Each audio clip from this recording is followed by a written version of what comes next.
video is sponsored by Crypto Motors. Crypto Motors is announcing its next NFT drop.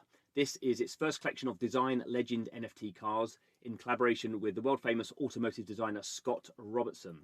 The cars in this drop are called the Retro Rocket Razor.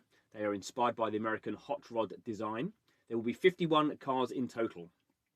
The first drop will be on November the 20th at 11:30 Eastern Standard Time. This is a one-of-a-kind car, only one. The winner of the auction will receive physical signed artwork. The remaining 50 NFTs will be sold on November the 25th, also at 11:30 Eastern Standard Time. High rarity models will be sold via auction. The rest will be sold via direct purchase. All the activity will happen on the Crypto Motors collection on the OpenSea website. These are NFTs on the Ethereum blockchain. They will sell out extremely quickly. If you want them, please arrive on time. Thanks for the sponsorship. Hello and welcome to Blockchain Gaming World Daily with me, John Jordan. So what we're looking at today is something just come up on the Big Time Twitter. So Big Time is this game that's in development. It's got an experienced sort of game team behind them, and the lead from Decentraland, Ari, is sort of the CEO of the company. So they've sort of got a good sort of pedigree. The game's sort of getting sort of closer. I think it's 2022 really until anything sort of playable comes out. But they're sort of starting to talk about their tokens, and they're having a sort of NFT. The next sort of NFT drops happening in December, so things are starting to speed up.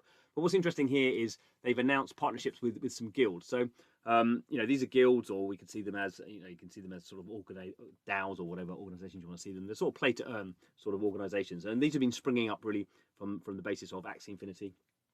So Axie Infinity has allowed lots of people to earn money wherever they are in the world playing the game, but you need the NFTs, which most people don't have. So these organizations are sort of stepping in who own the NFTs, and then they sort of rent them out or effectively lend them out to people who then play the game. So this has become like a really big thing. Yield Guild, obviously the biggest, but there's a few other ones. And actually, this is quite surprising here. So these are some of the guilds that have been announced that will be active in Big Time.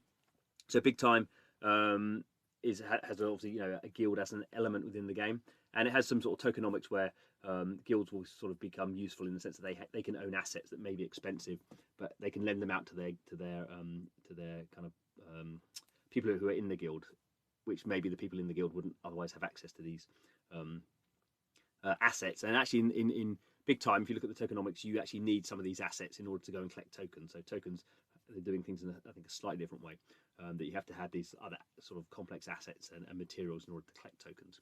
So that sort of makes sense for guilds then to be able to sort of provide that those pieces. But there are a lot of guilds here. So Yield Guild, obviously we've all heard of. Blackpool, again, pretty well known, more institutional. And then there is all these other ones. I mean, so Poker Starter Gaming, obviously sort of polka dot sort of thing. Ready Player, I think I've heard of them. Avocado Guild, never heard of them. Loud Snack Club, who are they? I don't know, I can't even read what these ones are, but Merit Circle. So it's interesting now that I think unofficially, we understand that for Axie Infinity to get to like 2.5 million DAUs, that's happening because a lot of these sort of organizations, guilds, are sort of stepping in to fill that gap, and obviously they're making money. So it's a sort of a circular economy. It's sort of win-win for players and these guilds. And obviously, lots of people now are looking for what's the next big game we can onboard. All these sort of extra players who are coming in. There's always more demand for scholarships on Axie than there is the ability to get people playing. So I think that there is big demand, and Yield Guild has been very active in terms of investing in a dozen or so different blockchain games. Splinterlands, I think they've done some stuff with, or they have done some stuff with Splinterlands. League of Kingdoms, they've done some stuff with. I mean, none of these games have anything like the depth of Axie's economy, so none of them have the depth of player base yet. But I think people are looking for what's the next big thing, and maybe Big Time is that one. There's a few other ones as well, but we will see what happens. But it does make you realise the blockchain is super interesting, because it has all these are separate organizations that are kind of connected to the blockchain games companies, but they're not part of it. They're not asking permission to do this sort of stuff. This very sort of fluid sort of economy, world economy really, is sort of being built up, and I think that's really fascinating to see. So keep an eye on that one. Thanks for watching. This is Blockchain Gaming World, where we are trying to keep our eye on all this fascinating stuff. Hope you come along for the ride. Please subscribe. But thanks for watching, and see you again soon.